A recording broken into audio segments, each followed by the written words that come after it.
ایران نے اسرائیل پر میزائلوں کی نئی لہر جاری کر دی۔ پاسداران انقلاب کا آج تمام رات حملوں کا اعلان۔ تل ابیب اور حیفا پر سینکڑوں میزائلوں اور ڈرون سے حملہ۔ حیفا میں تمام آئل ریفائنریز بند کر دی گئیں۔ آج رات اسرائیل کو سب سے بڑا دھچکا لگے گا۔ ایرانی نیشنل سیکیورٹی کونسل کا اعلان۔ اسرائیل کے باسی اپنی خیریت چاہتے ہیں تو فلسطینی علاقوں سے نکل جائیں، ایران کی وارننگ۔ اسرائیل پر ایرانی میزائلوں کی بارش۔ جدید بیلسٹک میزائلوں سے اسرائیلی سرزمین لرز اٹھی، سائرن بج اٹھے، شہریوں میں بھگدڑ، ہر جانب افراتفری۔ ایران نے آپریشن وعدہ صادق سوئم کا تحت فلسطین کے مقبوضہ علاقوں پر میزائل داغے۔ تابڑ توڑ حملوں کی وجہ سے ہر طرف تباہی پھیل گئی، درجنوں عمارتیں ملیامت۔ ایران کے نئے حملوں سے پہلے ایرانی سپریم لیڈر آیت اللہ خامنائی کا ٹویٹ، لکھا اسلامی جمہوریہ خدا کے حکم سے صہیونی حکومت کو شکست دے گی۔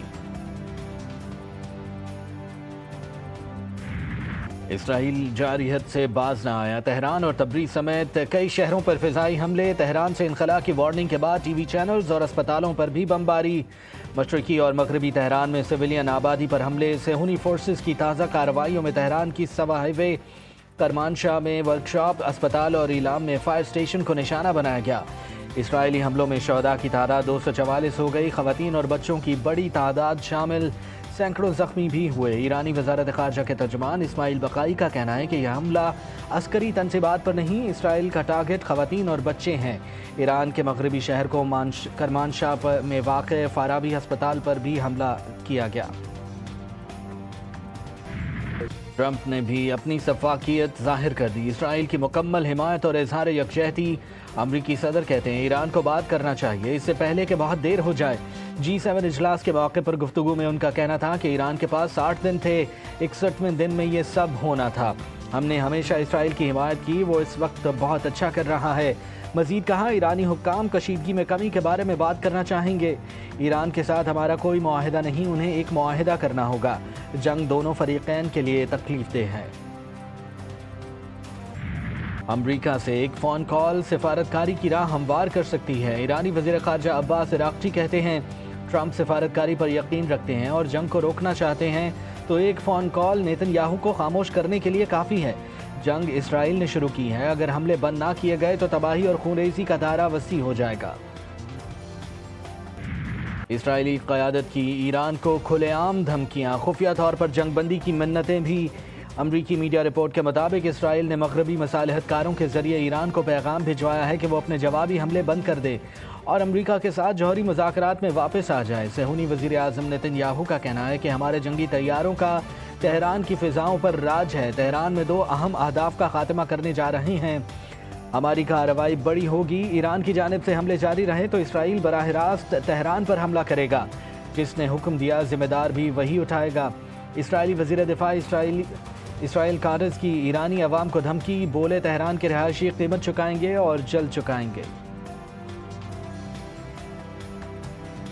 یہ قوم جو ہے یہ اللہ کے فضل و کرم سے جو میلی آنکھ اس کی طرف دیکھے گی اس کی آنکھ نکال دیں گے اور اینٹ کا جواب پتھر سے دیں گے انشاءاللہ۔ Israel dare not to look at Pakistan. اللہ کے فضل و کرم سے پاکستان میں اتنی قوت ہے کہ ہم کسی بھی ایسی میلا فائٹی اگر کسی کی ہوگی تو اس کو اینٹ کا جواب پتھر سے دیا جائے گا۔ اسرائیل پاکستان کی طرف میلی آنکھ اٹھانے کا سوچے بھی نہیں، کوئی میلی آنکھ سے دیکھے گا تو اینٹ کا جواب پتھر سے دیں گے۔ مسلح افواج مکمل الرٹ ہیں۔ وزیر خارجہ اسحاق ڈار کا سینٹ میں اظہار خیال، کہا ہمارا نیوکلیئر پروگرام اور میزائل ہماری اپنی حفاظت کے لیے ہے۔ قوم نے پیٹ کاٹ کر نیوکلیئر میزائل پروگرام حاصل کیا، جنگ کوئی مذاق نہیں، فیک نیوز والی چیزوں کو کلیئر کریں گے۔ پاکستان نے اسرائیل پر ایٹمی حملے سے متعلق کوئی بیان نہیں دیا۔ وزیر دفاع خواجہ آصف کا فیک کلپ چلایا گیا، گمراہ کن ڈس انفارمیشن پھیلائی جا رہی ہے۔ نیوکلیئر تنصیبات پر حملہ کرنا جرم ہے، انڈیا NPT پر دستخط کرے گا تو پاکستان بھی کرے گا۔ ایرانی صدر نے پاکستان کی پارلیمنٹ کے موقف پر اظہار تشکر کیا ہے۔ ایرانی پارلیمنٹ سے خطاب میں ایرانی صدر نے کہا کہ پاکستانی عوام اور پارلیمنٹ ایران کے ساتھ کھڑے ہیں۔ پاکستانی پارلیمنٹ نے ایران کے خلاف اسرائیلی اقدام کو گھناؤنا قرار دیا۔ پاکستانی پارلیمنٹ نے کہا جہاں ضرورت پڑی ایران کا بھرپور ساتھ دیں گے۔ ایرانی صدر کے خطاب کے بعد ایرانی پارلیمنٹ میں شکریہ پاکستان کے نعرے گونج اٹھے۔ عراق اور ایران میں پھنسے پاکستانی زائرین اور طلباء کی باحفاظت وطن واپسی کے اقدامات مکمل. دفتر خارجہ میں کرائسس مینجمنٹ یونٹ کو فعال کر دیا گیا. وزیر خارجہ اسحاق ڈار کہتے ہیں گزشتہ روز 450 زائرین کے انخلاء کی سہولت فراہم کی گئی. آج 160 پاکستانیوں کو تافتان کے راستے پاکستان پہنچا دیا گیا. امیگریشن حکام کے مطابق پاکستان پہنچنے والوں میں زائرین تاجر شامل ہیں. 152 طلباء کو بھی آج پاکستان پہنچایا جائے گا. ایران کا اسرائیلی خفیہ نیٹ ورک پر بڑا وار. موساد کے لیے کام کرنے والے 33 ایجنٹس گرفتار. ڈرونز تیار کرنے والی فیکٹری پر بھی چھاپا. دھماکہ خیز مواد، جدید ہتھیار اور الیکٹرانک آلات بھی برآمد. ایک اسرائیلی جاسوس اسماعیل فکری کو آج سزائے موت دے دی گئی.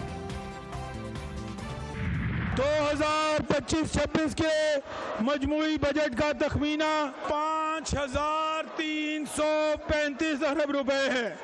اس میں غیر ترقیاتی اخراجات کے لیے 2706.5 ارب روپے رکھے گئے ہیں، جن میں تنخواہوں، pension, P F C, transfer اور سروس ڈیلیوری کی مدد شامل ہیں. پنجاب کا 5335 ارب کا سالانہ بجٹ پیش. سرکاری ملازمین کی تنخواہوں میں 10% اور پینشن میں 5% اضافے کی تجویز. کم از کم اجرت 40,000 روپے کرنے کی تجویز.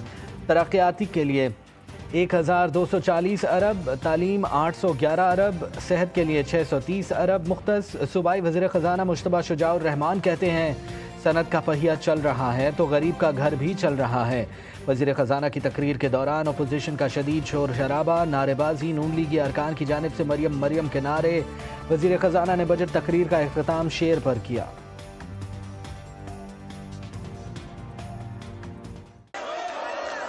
موسم کے اشارے کہتے ہیں، موسم کے اشارے کہتے ہیں یہ بدلی کچھ برسائے گی، سب کھیت ہرے ہو جائیں گے جب ٹوٹ کے بادل برسے گا.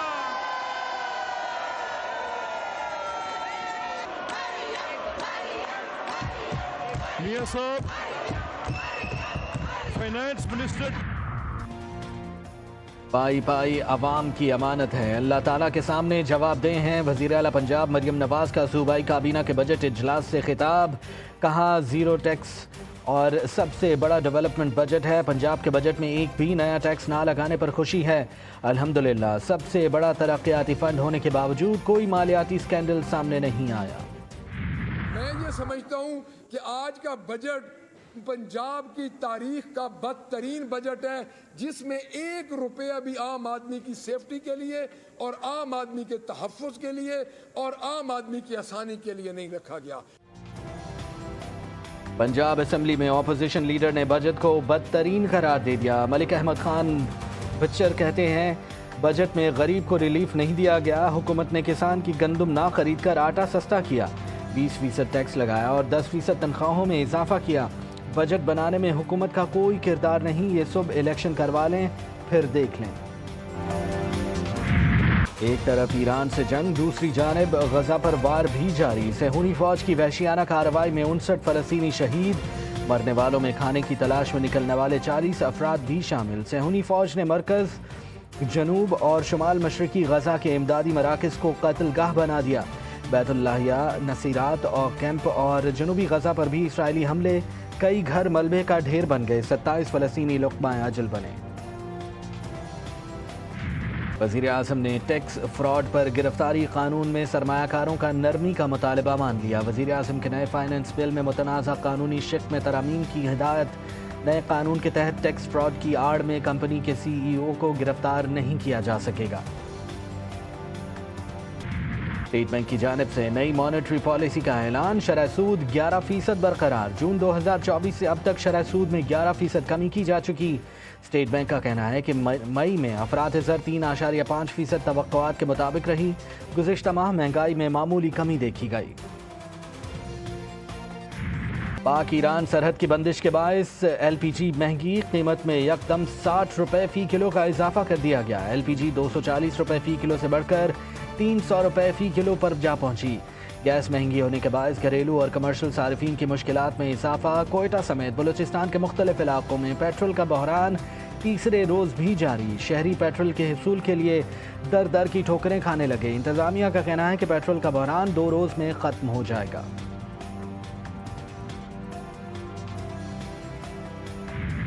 کراچی کے علاقے ڈی ایچ سٹی میں زلزلے کے جھٹکے، ریکٹر سکیل پر زلزلے کی شدت 2.5 ریکارڈ۔ زلزلہ پیما مرکز کے مطابق زلزلے کی گہرائی 10 کلومیٹر ریکارڈ کی گئی۔ محکمہ موسمیات کی آج شہر میں تیز آندھی اور موسلادھار بارش کی پیشگوئی۔ دن بھر شدید گرمی کے بعد کراچی میں بادل برس پڑے۔ سپر ہائی وے، بحریہ ٹاؤن اور گڈاپ میں بارش سے گرمی کی شدت کم ہو گئی۔ نارتھ ناظم آباد، سرجانی اور ناظم آباد میں بھی ہلکی بارش ہوئی۔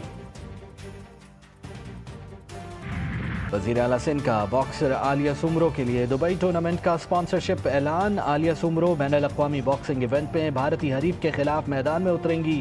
وزیر اعلیٰ سندھ کی جانب سے عالیہ سومرو کو 47 لاکھ روپے کا مالی تعاون فراہم کیا گیا۔ عالیہ سومرو کہتی ہیں، وزیر اعلیٰ سندھ کا تعاون میرے خواب کو حقیقت میں بدلنے کا ذریعہ ہے۔